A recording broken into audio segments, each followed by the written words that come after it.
as the first time that Orson Welles has ever granted an interview for this kind of a show. My pleasure to introduce again our resident legend.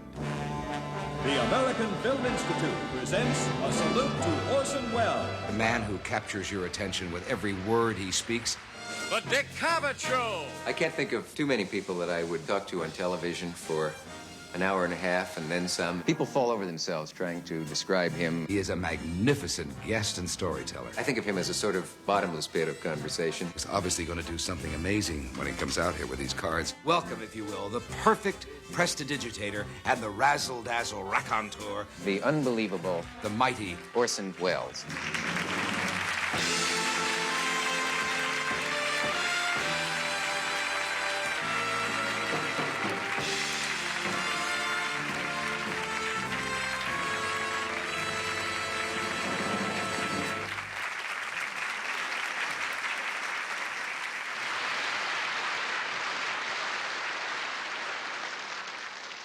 My father once told me that the art of receiving a compliment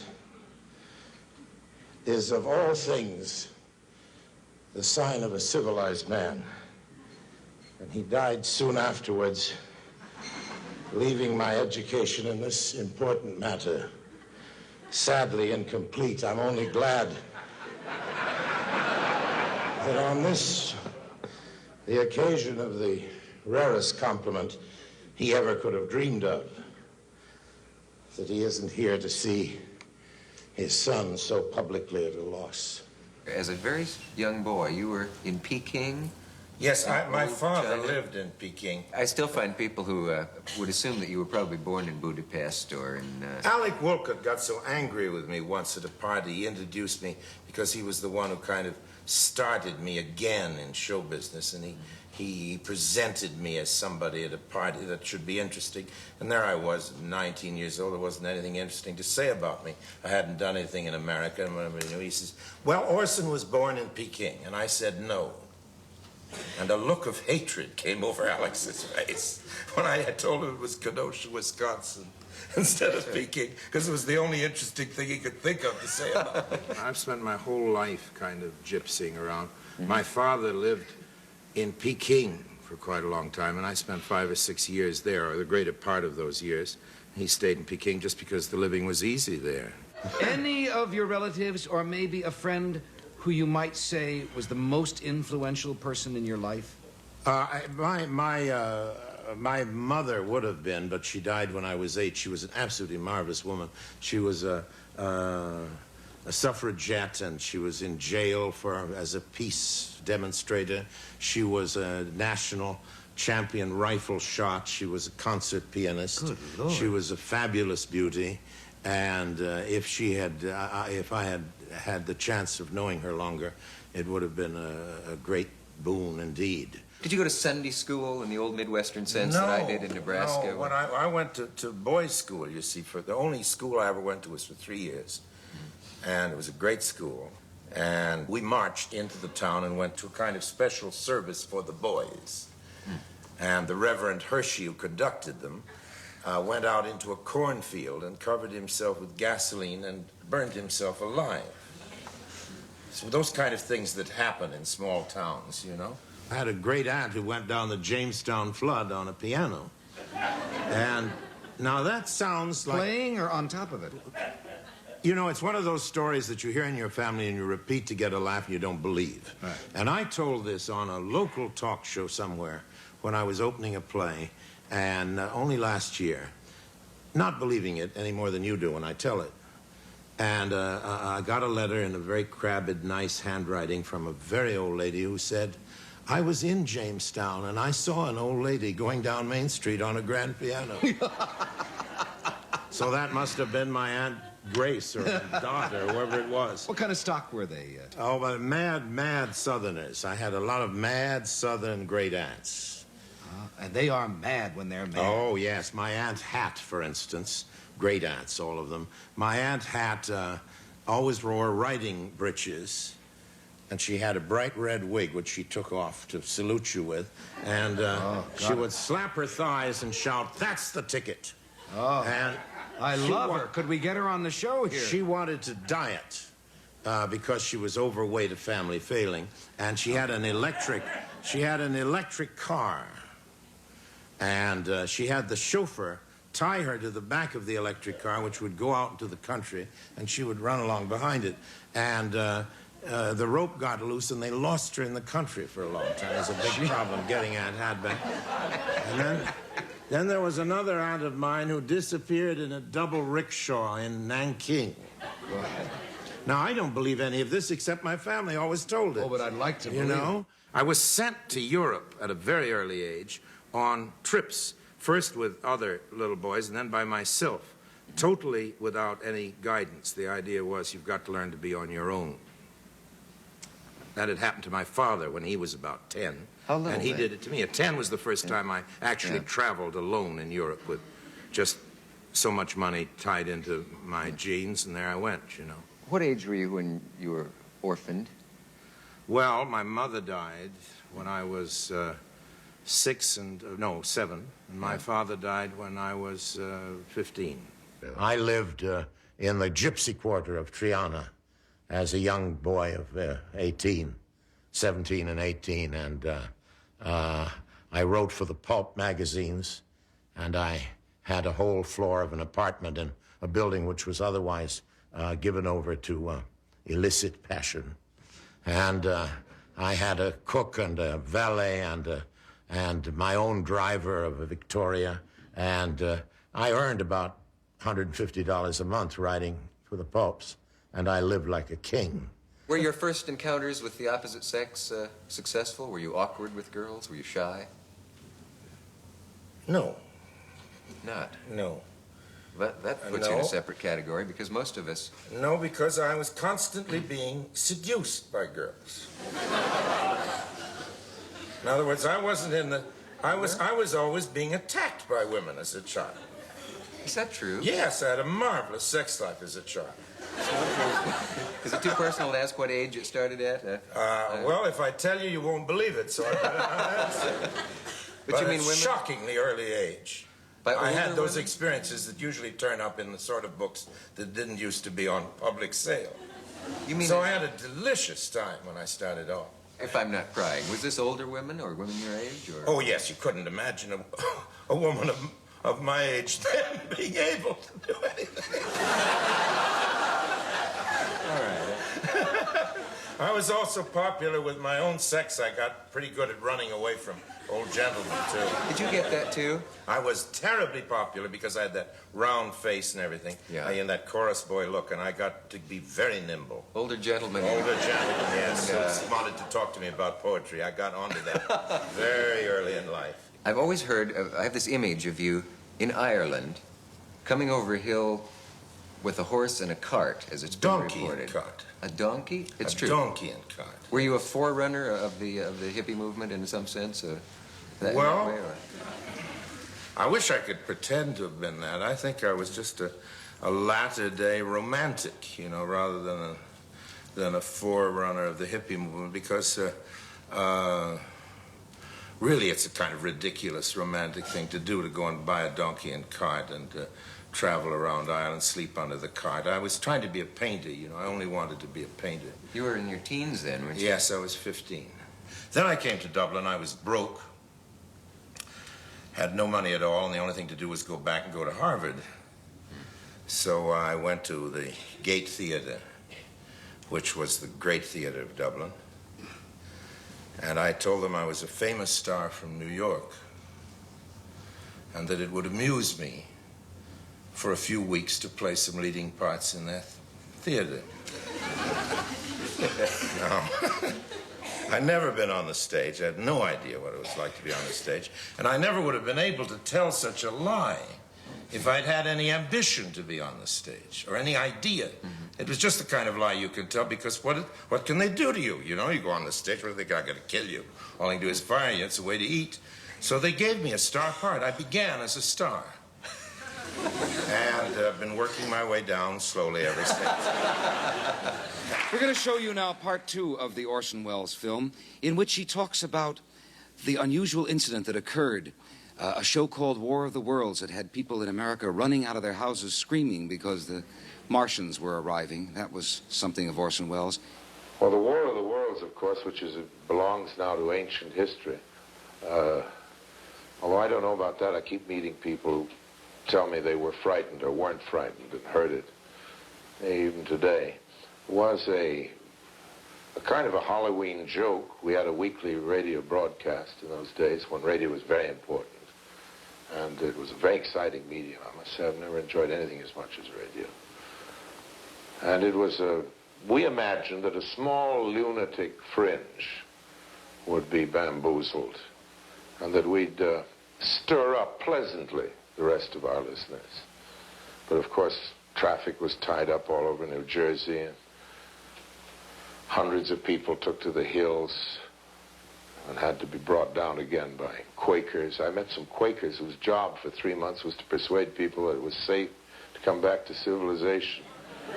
It was, it's a little hard to believe across the years how big that reaction was. I begin to think of it now as something that couldn't have happened myself. We were on the cover of Time a year before the War of the Worlds. We were on the cover. But it is possible. 1 year everybody before. Well, but an awful lot of people did. You can't really say that. And we had the lowest rating, didn't we, the night of the Martian broadcast of the year? Well, when we have little problems about the rating on my present show, Yes. I cite the interesting fact that we had a rating of 3, and Edgar Bergen had a rating of 35, but we panicked the nation. But with that show, people ran out of their houses. All three of them. Believing.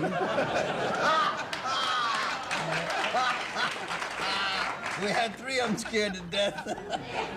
Believing the Martians had landed. And it was Yeah. a front page story for quite some time. Oh, it was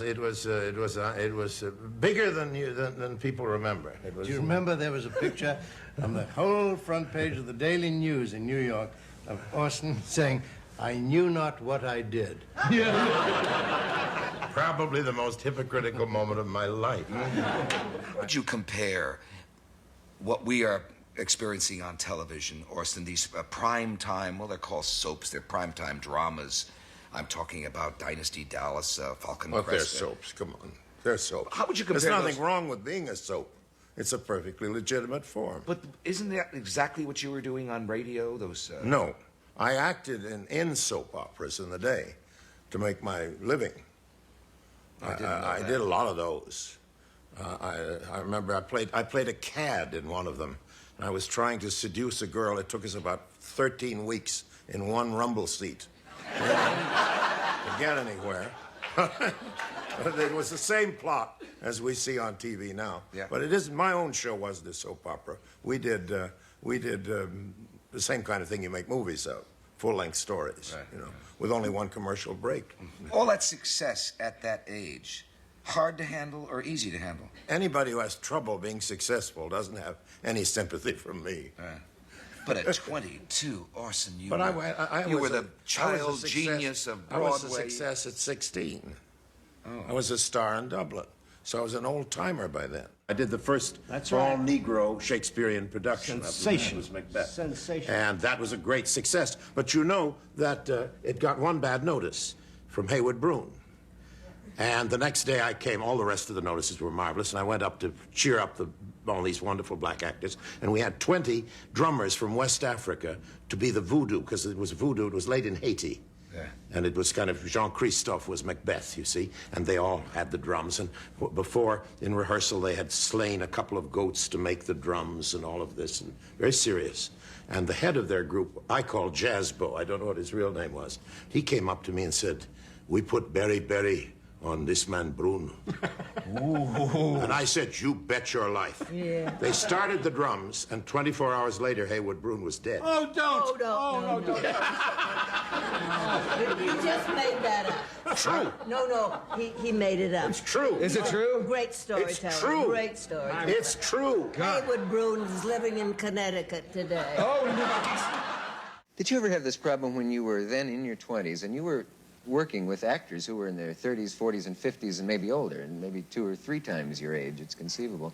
How did you get over the incredible social problem of having to be the boss of of these people who were much older? And Well, I remember in the theater when I wanted to really give him a strong dressing down for some reason. When we were in repertory, I'd always wait till I was in a play with a very old makeup and a long beard.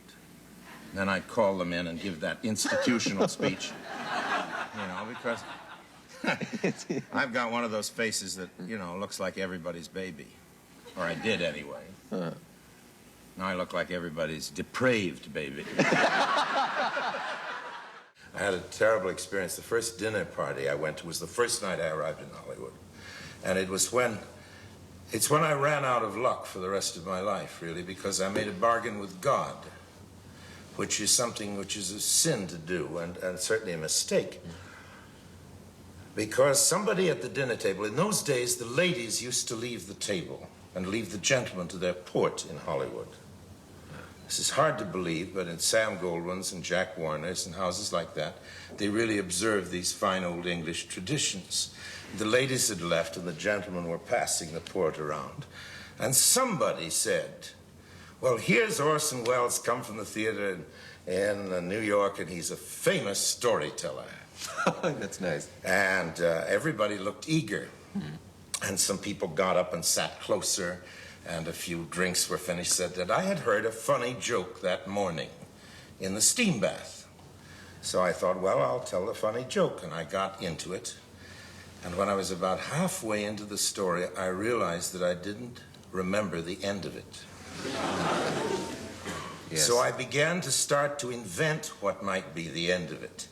And this only made more eager expressions from everyone, because they were sure it was just getting to the thing that would be unendurably funny. And I said to God, between gasps, if you will get me out of this, I'll never ask for anything again. And at that moment, the chandelier fell down on the table. There was an earthquake. Let's talk about the men who made and ran this town, Hollywood. With an pleasure, iron with fist. pleasure. The movie moguls. You see, those people, a lot of them were Russian Jewish, with that respect for culture that those people had in Europe. And although they knew that they perhaps weren't, they wanted something better. I remember Sam Goldwyn on the set of Dead End. Now, Dead End was a movie based on a play, as you remember, taking place, part of it in a slum of New York with a high, expensive apartment above it. And, of course, the set over in the Golden Studio next door here was covered with garbage and everything to make it look like New York down by the East River. And one day I was on the set picking up somebody for lunch again, and I caught Sam secretly picking up little pieces of garbage to clean up the street a little bit. Make it a little nicer. But that's funny, but behind that was the spirit that he really wanted to make the best possible movie. He wanted to make the best possible movie more than he wanted to make money. I don't say he didn't want to make money. I don't say he didn't want to make power. But all of those people were devoted to movies. They were monsters, but everybody's a monster. They were monsters of their own special time. Jack Warner was cruel to actors, but he had an uncanny sense of what was happening in the world, and he was a funny and amusing companion. I've enjoyed his company through the years, you know, and I knew all of them very well, except Zukor and Lemley were before my time. Cohen. Cohen I worked for. I did get to be quite fond of him, in spite of the fact that he bugged my office. He really did. I think he bugged everybody's office, but one day I found a microphone behind a picture and discovered that this led up to Harry Cohen's own office so he could tune in. So those days I had a radio show, and I'd begin every day at the office. I'd say, well, good morning, everybody. This is Mercury Productions beginning another day's work. We hope you'll enjoy it. We'd play the theme and then go on in the office for his benefit. And then at the end of the day, I'd say, well, that winds up another day at the Mercury. Tune in tomorrow. I want to show you some stills first, and let's see what Orson has to say about these here. Well? Scene from Citizen Kane, a great boon to your career or a detriment? Oh, it was a great piece of luck. People liked it. If they hadn't liked it, it would have been bad. It's as simple as that. There it is. Let's change pictures. What did you say to yourself when they were saying to you, you can't do it this way, or you would set up a scene to shoot and they'd say, you can't do a scene like that because it can't be lit. There's no way to do it. No one's ever done that. What did you say to yourself, since you never had done it, to know that Nobody you were said right? that. That's where I was so lucky. Nobody said that at all. I had a marvelous cameraman who come to me, ask for the job of photographing the picture. Yeah. And for the first 2 weeks, I was lighting the scenes myself because in the theater you do your own lighting, or used to. Mm-hmm. And I thought that's what the director did. And he was behind me fixing things up and winking to everybody to keep quiet because he said, anybody as ignorant as that has a lot to teach us. That's how chic he was. Yeah. You know, so I didn't have anybody saying you can't do that. I just had a sort of a pause and then, well, that's never been done, but we're going to try it. I'm a nervous actor. I work awfully hard when I'm not on the set. I envy those people who can learn their lines and on their way to work in the car. I have to work. Everything comes hard to me in movies. No, I can't believe that. Yes, I'm not one of those facile people. Everything is very hard work. What is movie acting? Is it I don't know Is it what eyes? Is it mouth? Is it voice? Is it... I don't know what acting is. I don't know what charm is. I don't know what personality is. But all those things are mysteries, aren't they? I've been directing actors as well as acting myself since a little after the invention of the wheel. And Well, what is Lee Strasberg doing? He's teaching. I've never been able to answer that question. But I mean, he's teaching people the method, how to act. Yes, and why not? There are many ways to act, and that's one of them, and I'm all for it. But Do you belong to a school? Oh no, indeed, no. Mine is just plain old sweat. And you see, when you come out on the stage, the only thing you can do, and it's also true of movie acting, is there's no difference between movie acting and stage acting, no matter what they tell you. None at all. It's the same thing. Never believe it. The difference is whether the camera likes you or not. I've seen theater actors who do not burn through that film. Haven't we all? But yet you see film actors who just come through that celluloid. You bet. But don't make it on the stage. I remember I used to walk on the set sometimes and watch Gary Cooper when I was going to go pick him up for lunch or something, and I'd say, well, they'll have to shoot that again tomorrow. That's awful. Then you'd see it on the screen. It was wonderful. But he did nothing. He did nothing except it's some kind of nothing. There. Then, on the other side of it, is Jimmy Cagney. I think one of the 3 or 4 greatest actors who ever appeared in front of a camera. Right. He played every single scene as though we were in a theater that held 5,000 people, and he didn't want anybody in the gallery to miss it. Yeah. And there wasn't one phony note that he ever sounded. So there's no rule about it. Right. There's no such thing as overacting as long as it's true. 1946, The Stranger. Oh, yes, with Loretta Young and Eddie Robinson. Look at that face. But there's Othello.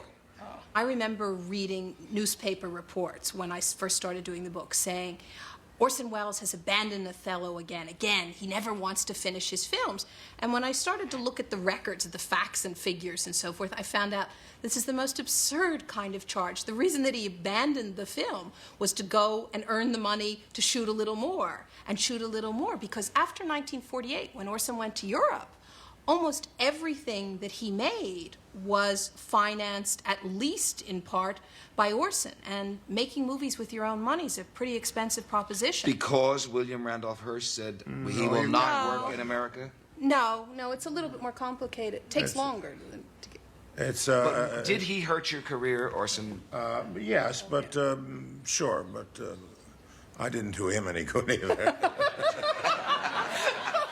Do you have any recurrent dreams?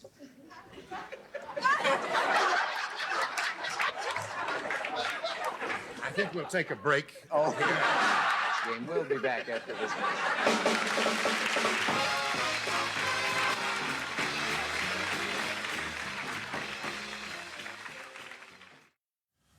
Does that hurt? No, well, it's pain. We have to suffer. We're not brought into this world for pleasure alone. Now, there is a deck of cards in the audience, which has been shuffled thoroughly. Now, we have the ace of clubs, the nine of clubs, the jack of spades, and the two of hearts. If you recognize one of your cards that you have seen, will you please stand up? Thank you very much. 15, 12, 13, 14.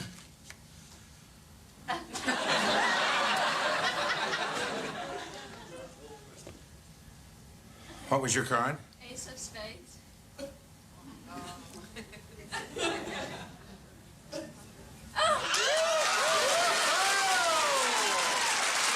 Why are you laughing? Oh, very good, Orson. Why are they giggling through the whole thing? I'll show you why. Oh, for heaven's sakes. See, it's a big fake. That's a good one, Orson. It's a fake. Huh? It's a fake. How many do you have? How many card tricks do you have? Millions. Because there's only 2 or 3 plots. It's like a movie. Yeah. You know, only 2 or 3 plots for a movie. There are only 2 or 3 plots for a card trick. That's right. Same thing right across there. I think we need some more adhesive tape. Right across here, please, dear. There are a few of us left in this conglomerated world of ours who still trudge stubbornly along a lonely, rocky road.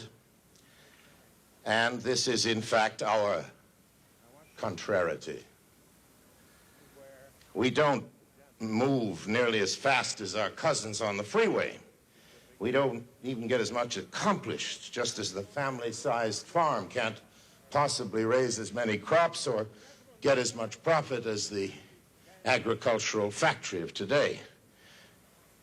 What we do come up with has no special right to call itself better. It's just different. What areas have you uncovered for the first time in the Orson Welles biography? I think the thing that hadn't really been written about at all before is Orson's political career.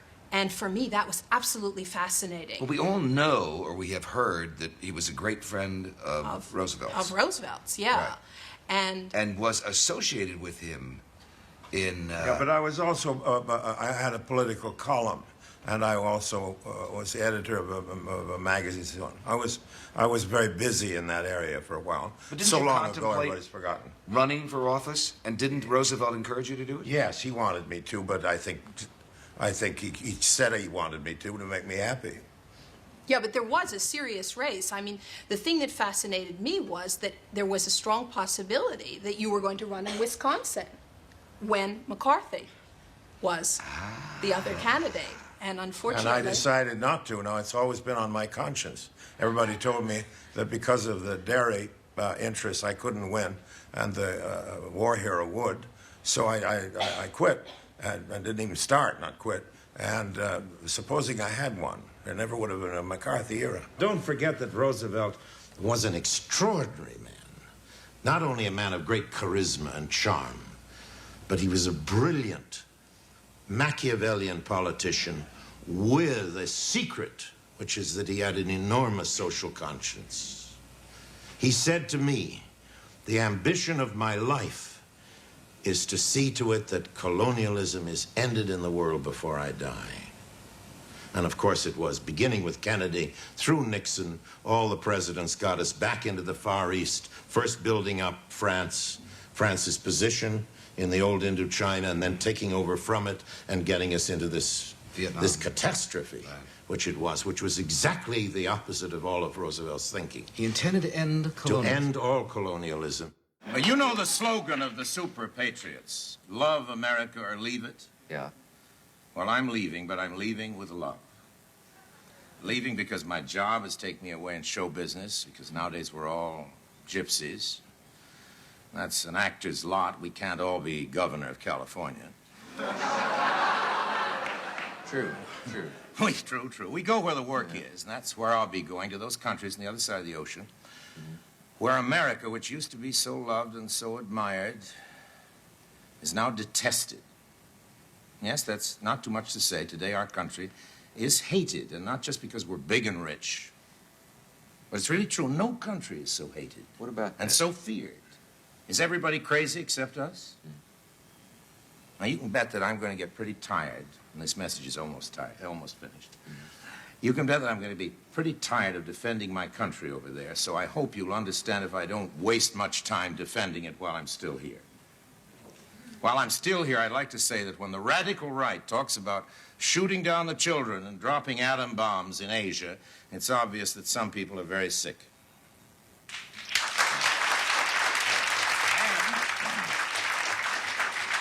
When the radical left proclaims that our society is as bad or worse than Nazi Germany, they're crazy. They're too young to remember. They don't know what Nazism was really like. Sure, the GI who massacres a village is himself no better than a stormtrooper, but we do not live in a nation of stormtroopers.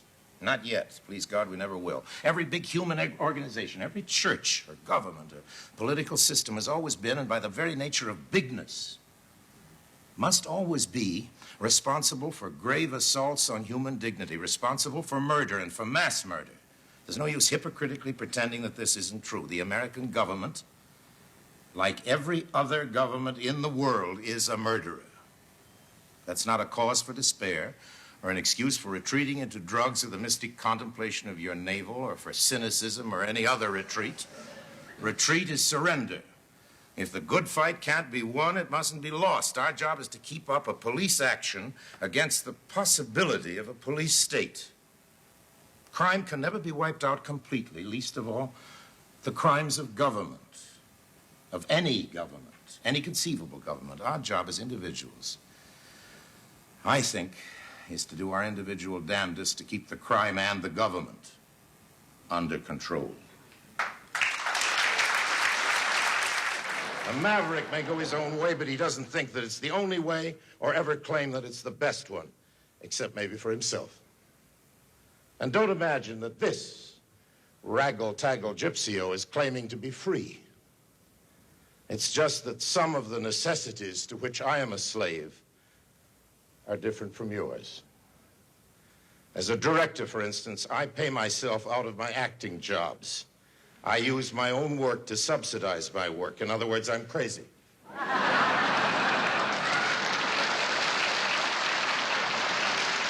But not crazy enough to pretend to be free. You know, this isn't a mom and pop store age, is it? No. It's an age of supermarkets and chain stores, and that has, as I don't need to tell you, but perhaps our audience doesn't fully realize, has touched the movies completely. So that conglomerates make movies. Very few movies are made. They are large budget pictures, and the whole scene is against the entrepreneur, the mom and pop kind of. Show business in the hands now of lawyers and accountants. Lawyer, exactly. Right. And my position is that as a maverick entrepreneur without any resources, I found it increasingly difficult to get my films made. If you have a desk in an office in a movie studio and it says you're a producer, you want to produce, you want to function. And if you have a director who is good enough, there is no function for a producer. Now, you're either a tough guy like Jack Ford, who scared him off the set, or you're a schlemiel like me, who suffers from the discomfort they feel in being redundant, because I'm essentially a producer too. And they don't usually like me to be a producer. I'm going to produce Lear, and I will co-produce this other picture I talked about. But that's the only way I can work. Not so much because I want to be the boss, but because the studio system, or even the system of that one movie, is bound to contain people who are uncomfortable with the amount of authority which is being given me. I make the kind of films that people do not want to finance. The first films that I made were made under an extraordinarily lucky contract, which was made because of radio success and because the head of the studio who had made it didn't know anything about movies. He only knew about distribution, and I had a freedom that was never given again. So in order to keep that freedom, I have, through the years, done in films what I used to do in the theater, which is to put the money that I earn from acting into the movies that I direct. In the theater, I began doing that as early as the WPA. I was a WPA director and producer, and I was at the same time a successful anonymous radio actor before I had my own show.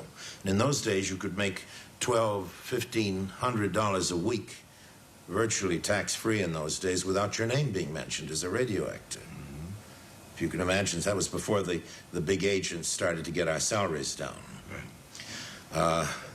And with that money, I'm the only man who ever dishonestly put money into government projects. Because the WPA was government-sponsored, and I would sneak my money in so we'd get the props and get our shows on and pay all of that.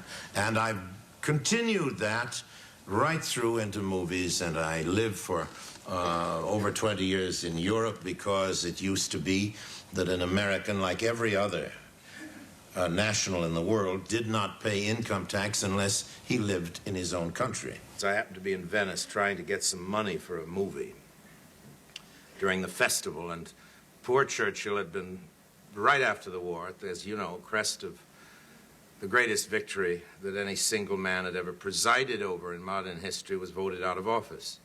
Quite properly, probably, but it was a tragic blow for him. And there he was in the hotel at the Lido with Clemmy, his wife, alone.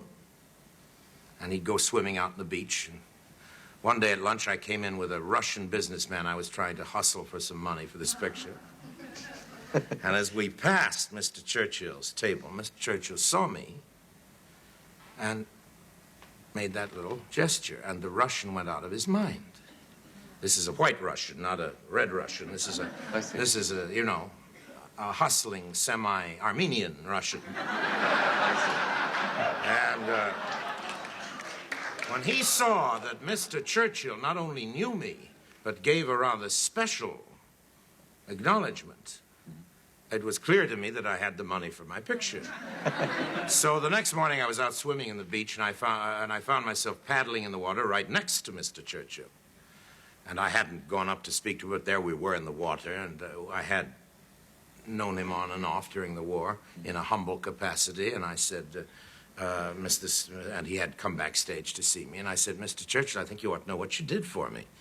And I told him about how this acknowledgement had meant so much to me with my financier. And that day at lunch, I came in with a financier again, and Mr. Churchill rose from his chair and bowed.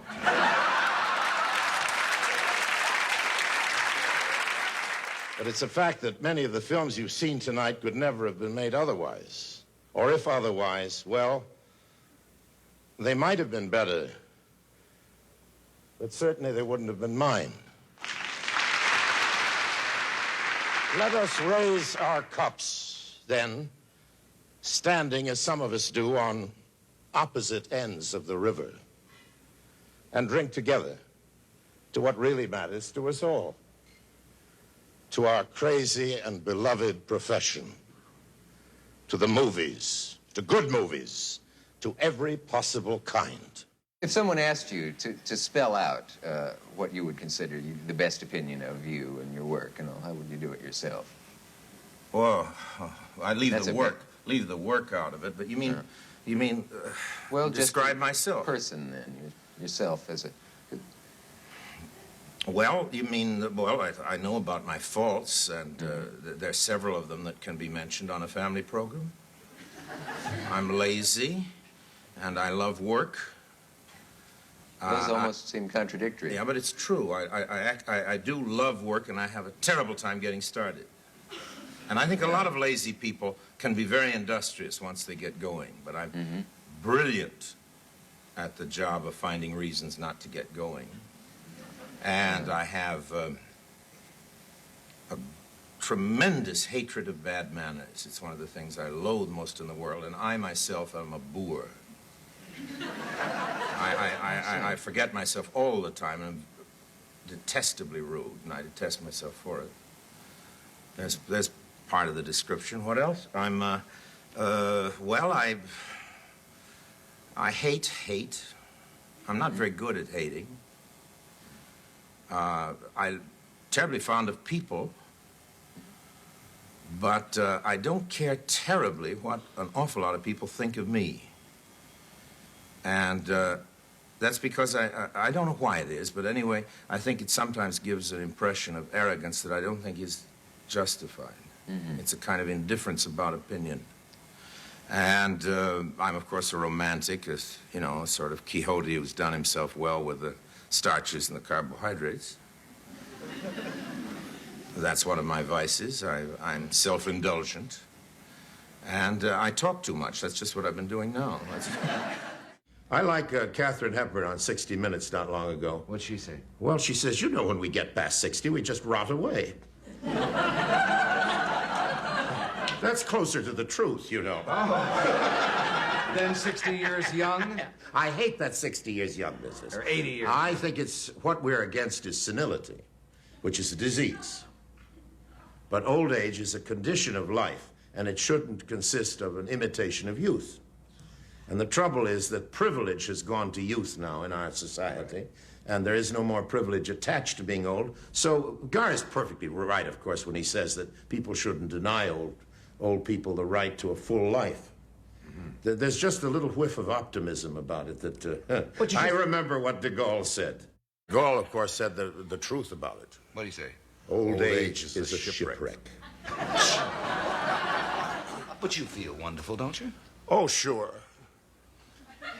Knowing you and admiring you, but only really for just a short time now, I can't imagine you ever saying, today is the day I will retire. You will never retire, will you, Orson? Gracefully. I mean, they may drag you off kicking, but you will never say, I will retire.